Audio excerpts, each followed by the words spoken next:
How we doing today, guys? Today we are going to do the last walkthrough of the backyard for the 2016-2017 wood burning season, and I am quite pleased with the results. You know, I had quite a bit of wood from. I had one tree fall across the road. I had one tree taken down. And then I had some stuff the wood fairy brought me like 3 years ago that I was trying to catch up on in big wood, and I'm happy to say that I got it all cleaned up. But this pile here is my pile of wood that's ready to burn, and then back here, this is all my fresher wood pile. Not fresher, it's wetter wood that's more recently split. I've got some nice white oak in there, and sugar maple, and you know, there's some cedar too, but you know, you can never really be too far ahead with wood in the end, because it just, I don't want to say it never goes bad, but if it's off the ground, if it's covered and has good air circulation, it's going to stay dry for a long time. And then this is my pile of little stuff that I still need to figure out what I'm going to do with. I might reload my bag I have. I want to build a pallet with some of my, you know, rough sawn lumber, but I just never seem to find time to do that. But I want to figure out what to do with all this stuff, or I could just put it in the middle. You know, once I start building my next holes housing, I could use this all as fill for the holes housing. And then we'll just come over here, and this is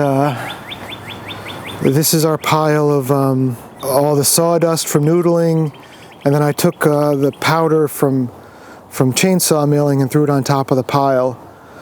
And you know, this will all be gone when I have time and I start mulching the yard.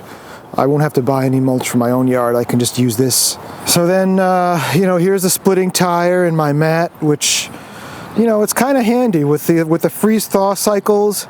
I really do like the mat idea. I know I did a video about that, but I really do like that mat, just so you don't end up, you know, when the ground is freeze thawing, you kind of sink in like an inch, and it's not very stable. And the more you walk on it, the wetter it gets because you beat the water up.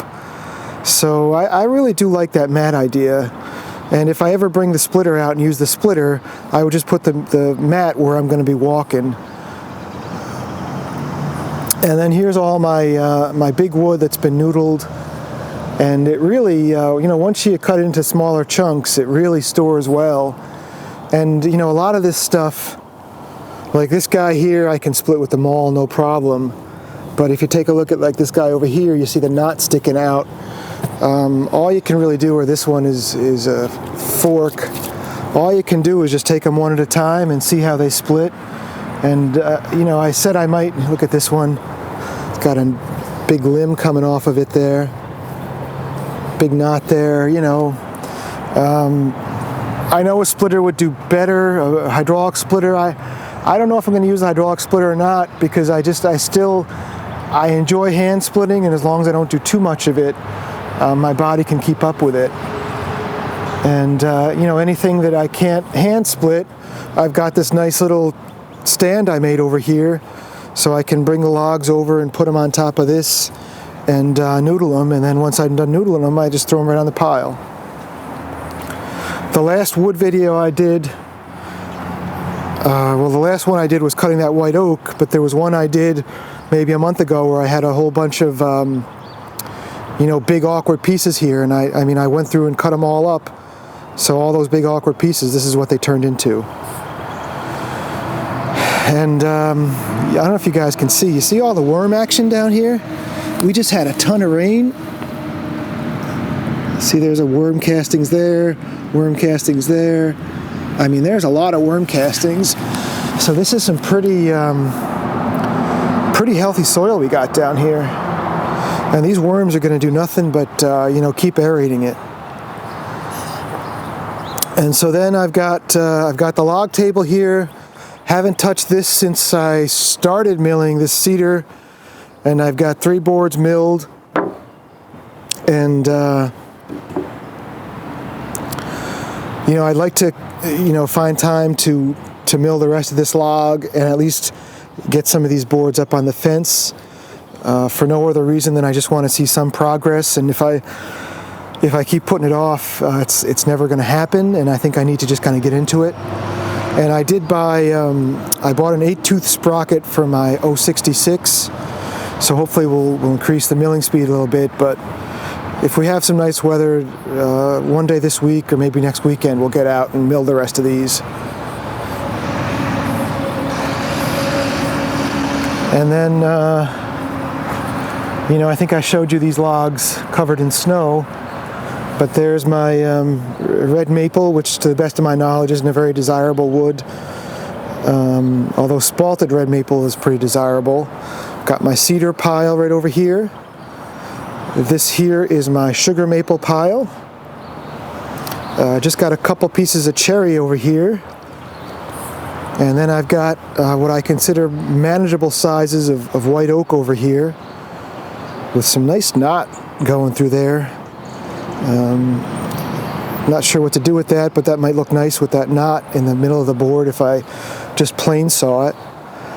And then over here, these are my pieces of white oak that are a little bit big for my mill, so I'd have to either granberg these or hit these with the Logasaw Big Mill Basic and quarter them, and then once they're quartered, I can bring them over to my log table.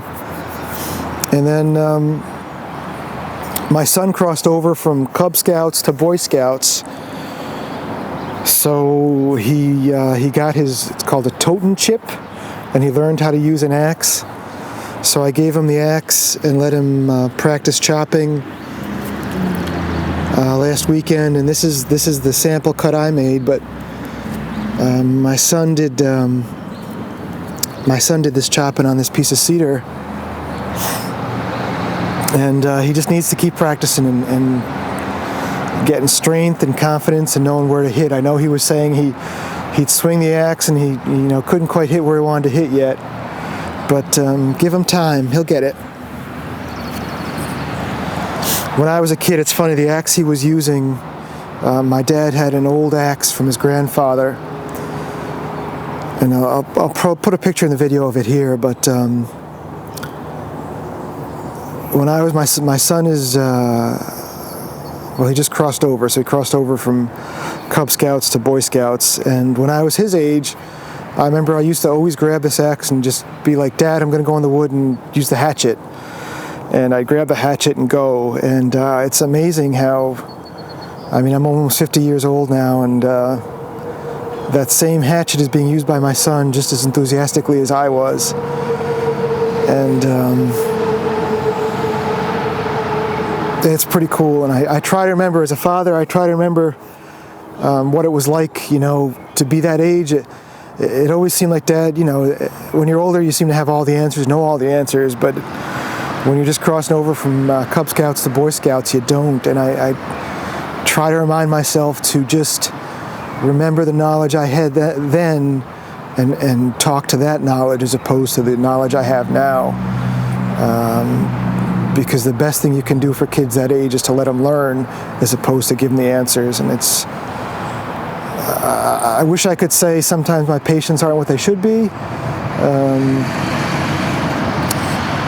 but you just got to be supportive. I got to remember to compliment my son once in a while and